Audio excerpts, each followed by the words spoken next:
Ayan ang aking tanim na spinach. At sabi ng kapatid ko, ano daw to sa Tagalog, chaya. Chaya? Tagalog ba itong chaya? Chaya plant. Gamot daw to ng mataas yung pressure ng ating dugo. Na-try na niya to. So ngayon, dinalahan niya ako ng isang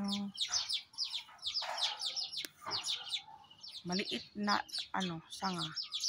At yan, tinanim ko. Ngayon, sobrang laki na. Puputulin ko siya kasi mataas na siya.